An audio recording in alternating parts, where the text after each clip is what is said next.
God is rich and He wants to entrust us with His riches as stewards. Pero ang tanong, how can we become faithful stewards? Kung gusto nyong pagpalain at gusto nyong malaman ng sikreto kung paano tayo maging faithful stewards, let's watch this.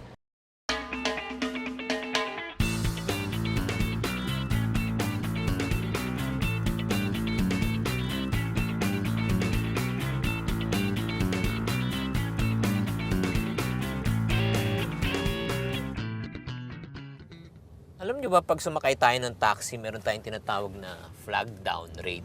It's probably 30 or tumaas na naging 40 na.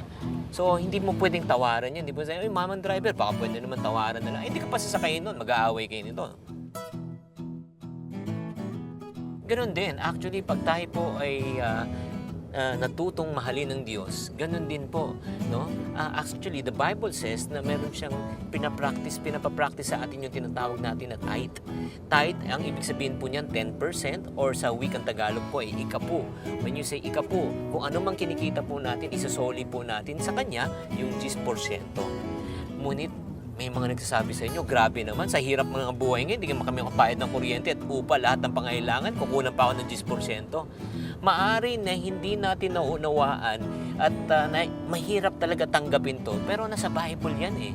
Especially, He said no, that we should bring our whole tithe, ang buo nating ikapu, to the storehouse so that there may be food in my house.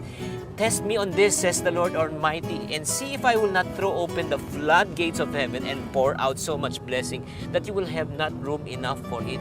Yun po yung pinapangako niya sa atin na talagang pagpapalain tayo kung talagang natuto tayo magsauli sa Kanya ng ikapu. Ngayon, kung gusto pa natin talagang makamit yung talagang tunay na pagpapala na sobrang siksik, liglig at umaapaw yung pag nauupo ka pero lumalabas, pag pinapawisan ka pero lumalabas. Grabe, kailangan matuto lang tayo, hindi lang yung sa pagsusuuli ng ikapu, pero kailangan maunawaan din natin yung tinatawag natin na offering. No? Kaya ang sinabi, tithes and offering, ang offering po ay paghahandog. Maliban pa sa 10% na isinasoli po natin sa Panginoon, yun po yung sobra, 10% pataas, no? Yan po ipagpapasalamat. Sobra talagang tuwan-tuwa ka nagpapasalamat. Katulad ng mamang taxi driver na ito, napakabagal niya magmaneho, napakaingat. Pagkatapos niyan, magalang pa siya. So kung tuwang-tuwa ako, aside from the flag down rate, ang gagawin ko, magbibigay pa ako ng tip sa kanya. Yan ang tinatawag natin na offering ngayon.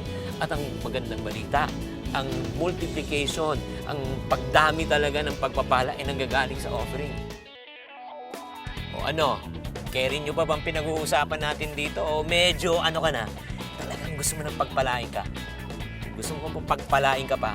Naku, maghintay ka pa. Hintay mo tong huling kwento ko. Okay? Dali lang. Ama, parang na lang po sa tabi. Nandito na po tayo. Magkano? 110 pesos. Ito po. 100. Okay, sadali lang. Pero napakaganda ng servisyo nyo. Aside from flag down rate, may dagdag ka pa. Okay? 200. Maraming salamat po. Ang pagpapala ay galing po sa Diyos.